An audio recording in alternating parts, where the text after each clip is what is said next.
Stopping smoking can seem very stressful, but there are ways that you can make it easier and take the stress out of it.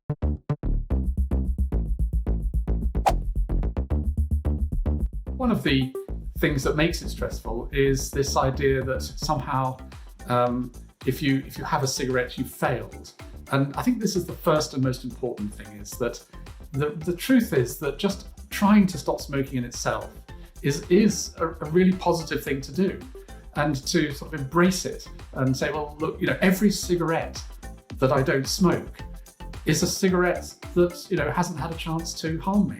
So however long you last, whether it's a day or 2 days or 2 weeks, 6 months or a lifetime, it's always better to have had a go at stopping smoking than it is just to say, well, it's too hard and too stressful, therefore I won't bother. Part of the stress arises from the fact that the nicotine has come out of your system rather quickly.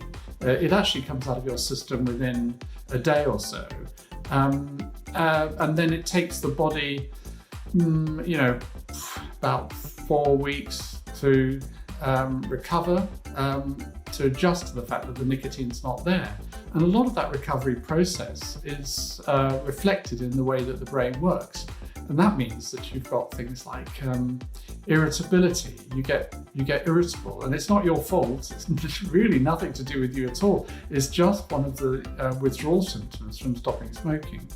Another one is anxiety. Again, it's just something that happens when you stop smoking as a result of the nicotine coming out of the brain, and most people will experience it. People get depressed moods, they get restless and don't know what to do with themselves. These are all things that are, really natural side effects, if you like, of the body getting used to the fact that the nicotine's not in the system, and it does go away. It really, really does go away. Sometimes it takes longer than others, but it's something that you can look forward to.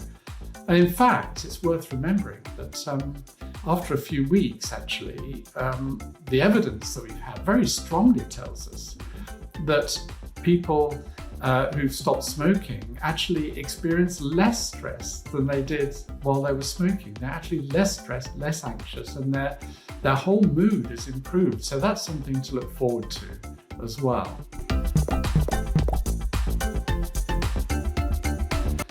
There are ways in which you can deal with these nicotine withdrawal symptoms, and the obvious one is to use one of the nicotine replacement products, whether it's nicotine patch or gum. And we now recommend that if you're going to do that, that you use more than one, usually nicotine skin patch plus one of the faster acting forms, such as lozenge or gum. And the reason for that is it gives you much better replacement. So the nicotine patch gives you a sort of steady level of nicotine to keep many of the withdrawal symptoms at bay. And then you can top that up when you need to, for example, for the cravings, with one of the other forms of nicotine replacement. And we know with a high degree of confidence that makes a big difference to your chances of stopping smoking.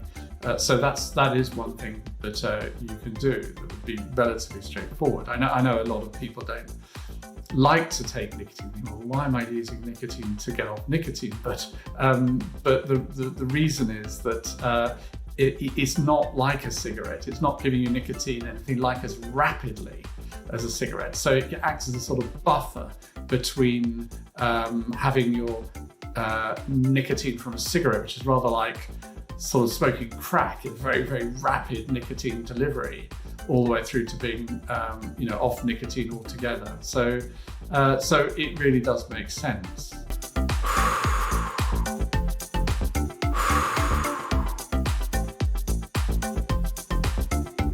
Other things that you can do, which have been found to be successful, are just things like physical activity, exercise, going for a walk. It doesn't have to be anything strenuous, just simply going for a brisk walk, we know will reduce cravings and make the whole thing a lot easier. We've also found that simple breathing exercises can make a difference. Just breathing in, holding your breath for a bit, and then breathing out again for a couple of minutes or so, and that can make a difference as well. Every time you try to stop smoking, you learn something about yourself, and every time you try to stop smoking, it's another roll of the dice. Even if you've tried 20, 30, 40 times in the past, it's just like rolling dice. It can take a long time before you get 2 6s or whatever, but you do get there in the end. So think of it as a positive thing and as a positive experience, and you're doing something great. You really are doing something very, very positive for yourself and for your loved ones.